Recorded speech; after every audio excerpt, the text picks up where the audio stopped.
Assalamualaikum, shalom, shalom alaikum, om swastiastu, namo buddhaya, dan salam kebaikan hanya untuk kita semua. Salam sinema, salam budaya, dan salam perfilman Indonesia. Ketemu lagi bersama saya Rian Lee di channel OSI Indonesia. Channelnya yang membahas tentang dunia seni peran, mau film, teater, dan sebagainya. Rekan-rekan, ini di episode sekarang ini saya memang membahas masih tentang dalam ranah film dan proses pembuatan film. Ini ada satu hal sepele ya, yang sebetulnya nggak perlu dibahas, akan tetapi kalau dibiarkan, ini malah jadi fatal rekan-rekan. Ya, judulnya itu sekarang makanan catering untuk proses produksi atau syuting. Ini perlu diperhatikan. Kenapa demikian? Karena berdasarkan pengalaman saya dan teman-teman, seringkali mata mereka melihat, mata saya melihat, telinga mereka melihat, telinga mereka mendengar, telinga saya juga mendengar, dan saya sendiri pun merasakan. Apa sih urusannya sama makanan catering yang datang gitu pada saat proses syuting? Emangnya perlu diperhatikan? Menurut saya iya, karena begini, proses syuting itu tentu kita butuh tenaga yang cukup, satu. Yang kedua, perut kita nih jangan sampai terganggu oleh makanan tersebut. Dan yang ketiga, bagaimana kalau makanan tersebut kebanyakan micin sampai akhirnya mengganggu otaknya gitu. Banyak orang emosi nggak terkontrol karena ya kebanyakan micin tadi gitu. Makanya nggak heran siapapun yang orang-orang yang emosional seperti bocah disebutnya micin. Ya artinya begini rekan-rekan, sebetulnya masalah sepele seperti ini akan terjadi besar kalau misalkan dibiarkan atau dianggap masalah makanan ini kan gitu.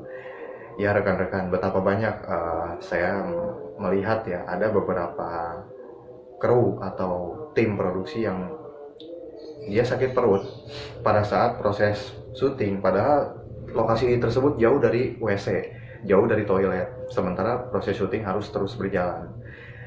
Itu jadwal harus ngejar, akan tetapi ada aja yang sakit perut lah, ngeluh sakit perut atau ngeluh aduh pusing karena kebanyakan micin mungkin makanannya atau nggak cocok makanannya dengan dia. Mau nggak mau tuh makanan yang datang harus dimakan. Begitu Tony, ternyata malah bikin sakit perut karena mungkin banyakan sambal, ya mungkin ada juga santannya, itu santan tuh tajam buat perut tuh. Sampai akhirnya waktu itu saya menurut pengalaman saya sendiri ya, waktu itu saya syuting di tengah hutan ya, di Arca itu, di salah satu tempat di Cibodas, Kabupaten Cianjur. Di situ ada kru yang mengeluh sakit perut ya, padahal syuting lagi berjalan. Terpaksa syuting itu harus ditunda lagi gara-gara dia harus nyari tempat dulu buat bisa buang air besar. Padahal di situ jauh dari rumah warga dan pemukiman. Akan tetapi untungnya ketemu sama satu bapak-bapak yang tinggalnya di situ untuk ya nggak tahu kerja apa ya gitu ya. Yang pasti dia punya satu tempat yang di dalamnya ada WC lah begitu ya. Sampai akhirnya selesailah di situ masalah sakit perutnya tadi. Terus bagaimana kalau misalnya pemainnya lagi syuting sakit perut? Bisa jadi karena makanan catering itu rekan-rekan.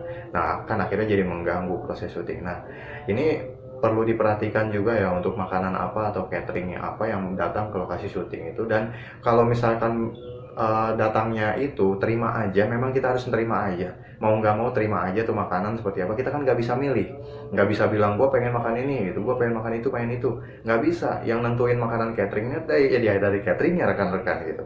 Kalau datang, sekarang gini tips dari saya, kalau sambalnya banyak, kalau perlu sambalnya jangan dihabiskan. Kalau teman-teman yang suka sambal, kalau perlu saat syuting tunda dulu makan sambalnya itu. Nanti aja kalau sekiranya dekat dengan kamar mandi, silakan nggak apa-apa makan dengan sambalnya. Saya sendiri udah nggak bisa makan yang pedas-pedas karena ada gangguan perut, itu menurut dokter ya. Terus yang kedua, kalau misalkan makanan tersebut bersantan, sebaiknya jangan terlalu dikonsumsi juga. uh, Mendingan nasinya aja deh. Kalau perlu yang bercabai itu tinggalkan dulu. Terus kopi ya, kopi juga jangan terlalu banyak nih. Kopi juga bisa bikin sakit perut, jangan salah. Terus juga kopi bisa bikin kita jadi mau kencing terus gitu. Mending kalau lokasi syutingnya dekat dengan toilet lebih cepat untuk bisa kita buang air gitu ya. Akan tetapi kalau jauh bagaimana? Di sini yang jadi pertimbangan. Nah rekan-rekan, sudah sepatutnya kita ya mau dimanapun, termasuk di lokasi syuting juga harus memperhatikan apa yang kita konsumsi, apa yang kita makan, apa yang kita minum. Ya seperti itu ya rekan-rekan, kurang lebihnya saya mohon maaf. Jangan lupa untuk subscribe, like, komen, dan share. Dan kalau ada pertanyaan silahkan, atau mau gabung dengan Osi nih di WA ini ya. Untuk info gabung, untuk pertanyaan ada di WA ini, dan begitu pula di email saya juga kalau untuk pertanyaan, dan juga bisa di komen. Yang mau menambahkan nggak apa-apa di komen, tapi ingat komen yang bagus ya, ingat UU ITE. Ya rekan-rekan, sampai di sini, sampai jumpa di vlog berikutnya. Saya Rian Lee, salam budaya, salam sinema, dan salam perfilman Indonesia. I love you kalian, terima kasih.